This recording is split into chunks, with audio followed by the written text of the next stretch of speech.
Hi guys, this is John Sharky और आज की वीडियो में हम बात करेंगे कि सबसे पहले तो जो आप लोगों से फ़ीस ली जाती है। यहाँ पे फ़ीस देख लें कि सिर्फ एक 100 जो है वो कैनेडियन डॉलर फ़ीस है। इसके अलावा बायोमेट्रिक की फ़ीस है 85 डॉलर और इसके अलावा पासपोर्ट प्रोसेसिंग फ़ीस है जो कि 45 है। तो टोटल ये फ़ीस होती है और जो आपको प्रॉपर इमिग्रेशन की वेबसाइट पे मिल जाएगी।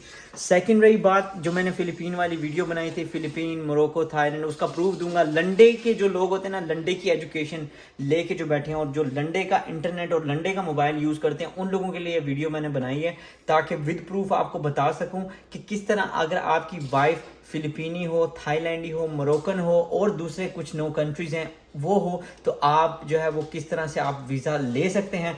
इस वीडियो में डिटेल के साथ बताने वाला हूँ। वीडियो को स्किप ना करें और स्टेप बाय स्टेप ज़रूर देखें और मैं आपको पूरी डिटेल विद प्रूफ बताता हूँ और बताता हूँ कि किस तरह आप जो है वो वीज़ा ले सकते हैं। सबसे पहले तो ये जानने के लिए हम तो जाते हैं कि यार वाकई ये बात सच है या ये बात फेक है। Europe news dot travel website का नाम है सबसे पहले, ठीक है। आप ये ऊपर वेबसाइट भी पढ़ सकते हैं और जो लंडे के लोग हैं या लंडे की जिनके पास एजुकेशन है उनको ये चीज़ समझ नहीं आएगी, बिकॉज आप लोग जो हैं वो लंडे से एजुकेशन लेके आए। You don't do research on any topic, right. First of all you have to research on any topic and then give your comment down. तो आपको पता है रिसेंटली मेरी वीडियो पे 1 मिलियन आया था जब मैंने वो फ़िलिपीन वाली वीडियो बनाई थी वीज़ा ऑन अराइवल की। तो ये एक लिस्ट है, ठीक है। Which country now have visa free access to Canada. इसका मतलब है, इसको उर्दू में तर्जुमा बता देता हूँ कि ये वो कंट्री हैं कि जिनको आपको वीज़ा लेने की कोई ज़रूरत नहीं है। आप सिर्फ जो है वो अपना पासपोर्ट लें, उस कंट्री का वैलिड पासपोर्ट होना चाहिए और आपकी पुलिस क्लियरेंस होनी चाहिए और बाकी जो अदर डॉक्यूमेंटेशन है वो पूरी होनी चाहिए। तो आप जो है वो कनाडा में एंट्री कर सकते हैं। उसमें जो है वो सबसे पहला जो कंट्री आता है आपके सामने, ठीक है, बरबूदा है, उसके बाद अर्जेंटीना है, कोस्टा रिका है, मोरक्को है, पनामा है। पनामा का तो आपको पता होगा, हमारे आधे जो है प्राइम मिनिस्टर्स फ्रॉड करके अपना पैसा पनामा में रखते हैं।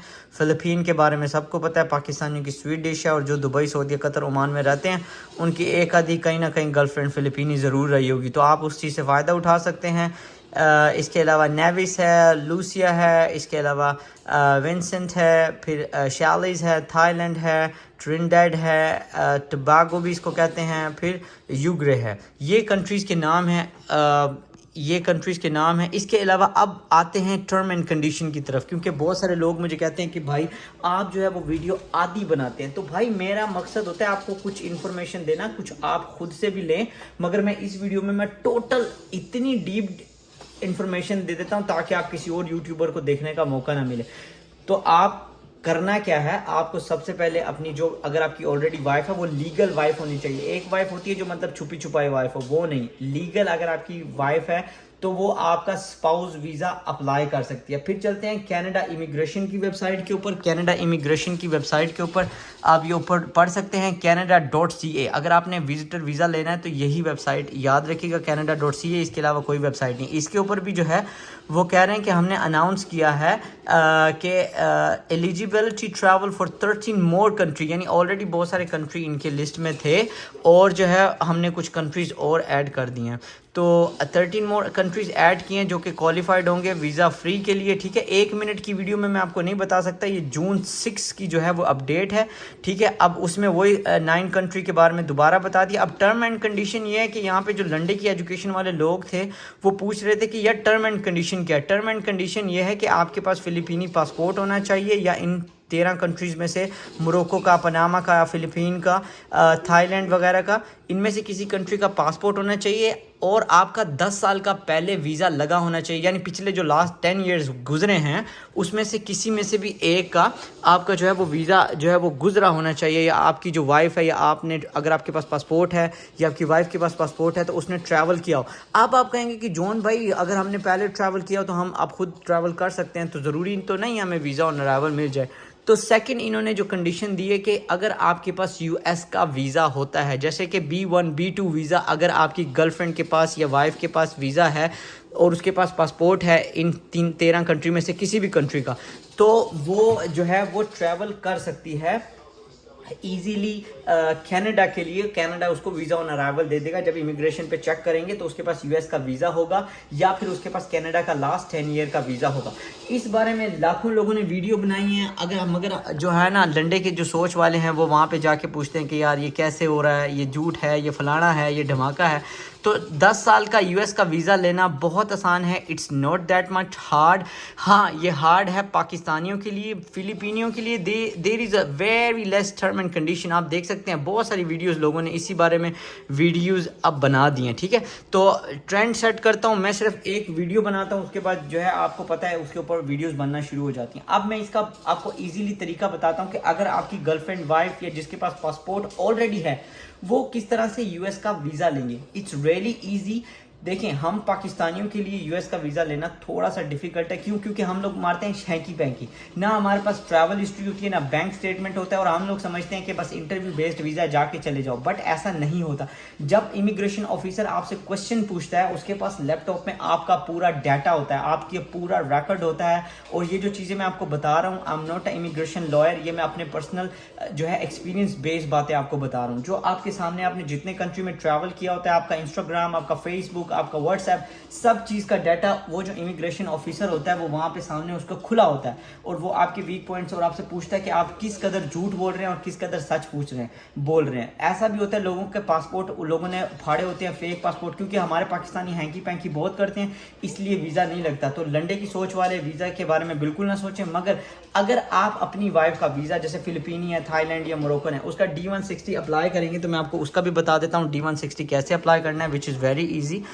और ये हमारे पास देखें जी, इसमें जो अब जो है फिलीपीन, थाईलैंड, मोरक्को या कोई भी और 13 कंट्रीज़ में से आप, अगर आपकी वाइफ है तो ये वीडियो उन लोगों के लिए कि जिनकी वाइफ ऑलरेडी है या जिनके हस्बैंड, अगर आप लड़की हैं तो आपका हस्बैंड ऑलरेडी फिलीपीनी, थाईलैंड या मोरक्कन है, तो आप जो है वो वीज़ा अप्लाई कर सकते हैं। B1 B2 वीज़ा होता है जी, टूरिस्ट वीज़ा B1 होता है, बिजनेस वीज़ा B2 होता है, टूरिस्ट वीज़ा, ठीक है। इसमें ये चीज़ें आपको रिक्वायर्ड होती हैं, आपकी मेडिकल ट्रीटमेंट वगैरह सारा कुछ जो है। और इसकी फ़ीस भी आपको दिखा देता हूँ, क्योंकि एजेंट्स वगैरह जो हैं वो आपसे 20 लाख, 15 लाख, 50 लाख तक फ़ीस लेते हैं। तो इसकी जो फ़ीस है आपके सामने दिख रही है, सिर्फ 100, यहाँ पे अगर आप देख सकते हैं $185 जो है इसकी फ़ीस है, ठीक है। B1 B2 वीज़ा की फ़ीस जो है वो $185 है। इससे अलावा किसी भी से भी अगर आप अप्लाई कराएँ, 1 रुपया भी उसको ना दें, ठीक है। अगर वो कहे तो उसको कहें कि पहले आप खुद ट्रैवल करके दिखाओ, ठीक है। जब आपकी वाइफ के पास जो है, अब आगे मैं आपको प्रोसेस बताता जाता हूँ, ठीक है। ये मैंने आपको कनाडा के वीज़ा की फ़ीस बता दी, और ये मैंने आपको यूएस के वीज़ा की फ़ीस बता दी, $185, और कनाडा के वीज़ा की फ़ीस जो है वो $100 है। फिर बायोमेट्रिक अगर रिक्वायर्ड है आपको तो 85, अगर आपके ऑलरेडी बायोमेट्रिक हो गए तो फिर आपको नेक्स्ट फ़ीस नहीं देनी है। पासपोर्ट प्रोसेसिंग फ़ीस जो होती है वो 45 होती है। ये पासपोर्ट प्रोसेसिंग फ़ीस होती है, जो कि आप जो है वो JRS के थ्रू या VFS के थ्रू जो है वो आप पे करते हैं। सेकंड चीज़, अब मैं आपको जो लास्ट चीज़ बताने वाला हूँ, जो मेन वीडियो का टॉपिक है, वो ये है कि गाइस देखें, जब आपकी अगर वाइफ है फिलिपीनी, थाईलैंड या मोरक्को, आपने पहले उनका वीज़ा प्रोसेस करवाना है, ठीक है। अगर उन्होंने लास्ट 10 ईयर में ट्रैवल नहीं किया कनाडा का तो कोई बात नहीं, तो वो क्या करेंगे, वो खुद पहले उनका पहले यूएस का वीज़ा लगवाएं, ठीक है। B1 B2, अगर उनका B1 B2 लग जाता है तो आप उनको ट्रैवल मत करवाइए यूएसए में। याद रखिए मैं क्या कह रहा हूँ, गौर से सुने, ठीक है। इतनी डिटेल वीडियो कोई नहीं बनाएगा। आपने उनका पहले वीज़ा लगवा लेना है, स्टैंप लग जाएगी। जब उनके पास वीज़ा स्टैंप हो जाएगा, वीज़ा प्रिंटिंग वीज़ा आ जाएगा, फिर उनको कनाडा ट्रैवल कराना है, क्योंकि कनाडा ने कहा है कि अगर आपके पास यूएस का वीज़ा होगा तो आपको एंट्री मिल जाएगी। फिर आपने कनाडा का वीज़ा ऑन अराइवल लेना है अपनी वाइफ का। जब आपकी वाइफ कनाडा में इंटर हो जाएंगी तो वो लॉयर हायर करेंगी। क्या हायर करेंगी? लॉयर हायर करेंगी। लॉयर हायर करने के बाद आपको स्पाउस वीज़ा भेजेंगी। कौन सा वीज़ा भेजेंगी? स्पाउस वीज़ा, जो आपको, उसके लिए आपको कोई बैंक स्टेटमेंट, कोई ज़्यादा ट्रैवल हिस्ट्री, कोई इंग्लिश आइल्स वगैरह नहीं चाहिए, क्योंकि ये वीज़ा होगा आपकी वाइफ के बेस्ड के ऊपर। अगर वो लड़का है तो आपके हस्बैंड के बेस्ड के ऊपर, उसके ऊपर कुछ भी नहीं चाहिए होगा। स्पॉन्सरशिप वीज़ा कहते हैं इसको, और स्पाउस वीज़ा कहते हैं। तो उसके ऊपर हर पाकिस्तानी को, हर इंडियन को, हर नेपाली को, किसी भी कंट्री से हैं, बांग्लादेश, नेपाल, भूटान, जिस भी कंट्री से हैं, आपको आपकी वाइफ के बेस पे वीज़ा मिलेगा। तो ये चीज़ बहुत कम लोगों को पता है। ये एक छोटा सा शॉर्ट ट्रिक मैं आप लोगों को बता रहा हूँ, होप आप लोगों को समझ आ गया होगा। मगर जो लोग अभी भी लंडे की सोच रखते हैं उन्हें फिर भी बात को समझ नहीं आई होगी। होप इस तरह की वीडियोस के लिए साथ बने रहिए और चैनल को सब्सक्राइब करें।